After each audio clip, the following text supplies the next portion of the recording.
Greetings, Practical Theology students. It has been wonderful to get to know each of you a little bit through your posts and your writings so far. Hope you're enjoying the class so far. No, it isn't easy, and that's okay. You did not sign up for easy when you signed up for your graduate degree at Southeastern University, but hopefully you're finding that practical theology is practical and you're learning and thinking in some new ways. And as some of you have asked some questions about the assignments coming up this week in week 3, focused on research and writing. I thought it might be better to just give you a video update on some of those things here. First of all, your book critique this week is not a typical book critique, but it is a combined review of these two books on research and writing. Now, don't get too anxious. I know this one is big, but over half of it is reference, and it's good to be familiar with it. Yes, this is all the formatting that we want to see in your grammar, your punctuation, how you do citation, follows the Turabian manual. But the front half gives some general instructions on how to do research.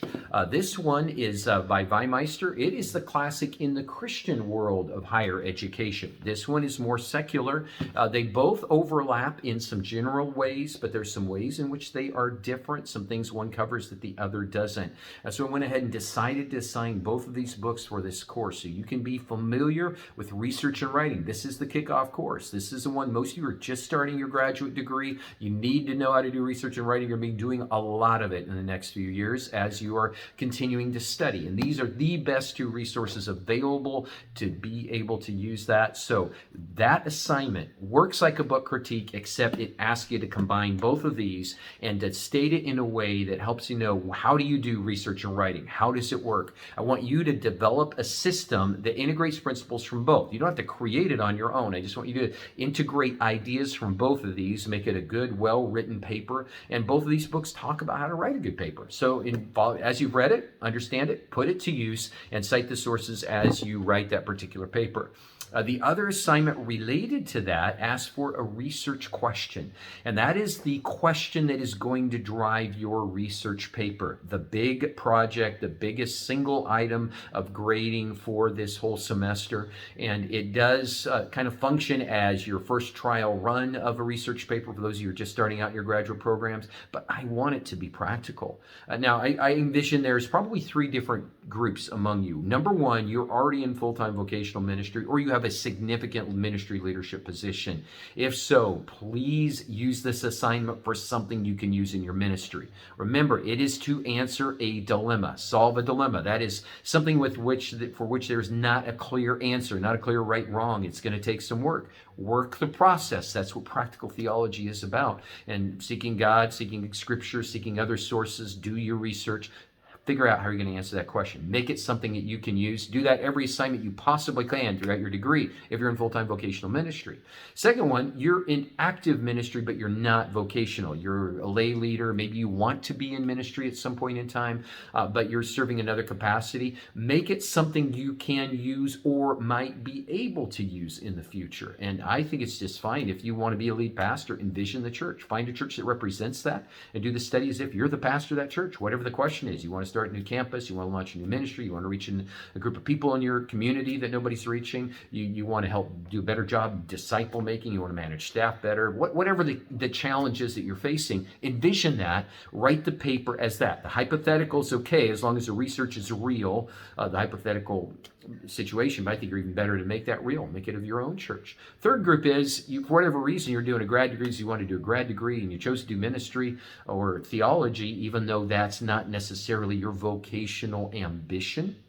In such a case, it's okay to do something else, but it does need to address Scripture. So be sure you're going to be dealing with something to which you can apply Scripture. You can even do a personal question. I give some examples in my book. You got a job offer across country, one place or another place. Which place are you going to go? How are you going to deal with your kid who's not making good decisions in life? How are you going to handle that situation? That's going to be okay to do that. I'd rather it be a ministry thing, but I'm okay if it's something on a personal basis too, and you can kind of go that direction. So this assignment Week 3 is it's simple. It does not have to be long. 1 page is all it has to be.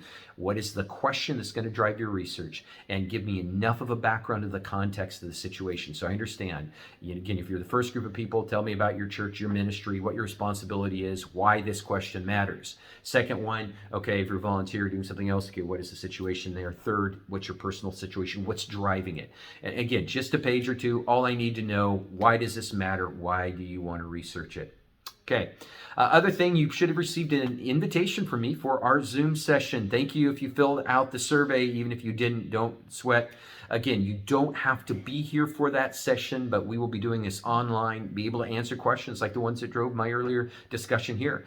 There are questions, we'll have time to do that. Questions about assignment, questions about content, any of the books you've read, the videos you've watched, even something related to your own personal application. And it's totally fine to even make it, hey, I'm thinking about this particular paper. And don't think, well, I don't want to waste everybody else's time. Sometimes your question may spur some answers for some others or further questions. And if we have enough time, I'll give some other information there. We will try to keep it within an hour. If we run over a little bit, that might be a possibility, but don't want to go take too much of your time. But students have found it valuable in my other classes when I've taken time to do this. So we're going to start doing it here. Several other professors have done that here at SEU, and students have really appreciated being able to interact with their professor, even though they're online doing discussion forums otherwise. If for some reason your job or other responsibilities prevent you from being able to join us for the live session, you do not need to be afraid. This does count in place of the discussion forum for that week, so there is a grade. But if you're not able to join us online, what I want you to do is watch the recording. I'll post the link for that. You need to watch the recording within that next week and give me a 1/2 to 1 page outline of the content that shows you watched everything, you understand it. Just our way of holding you accountable and being sure that you're putting the same time in everybody else is. But hopefully you'll find it to be valuable and helpful. And if there is something you do want to ask offline, email's the best way to do that. But if you need to call me, 425-422-9902. But God bless, and I pray that God gives you strength to continue to do well in this course and everything else you're going to be studying here with us at SEU. God bless.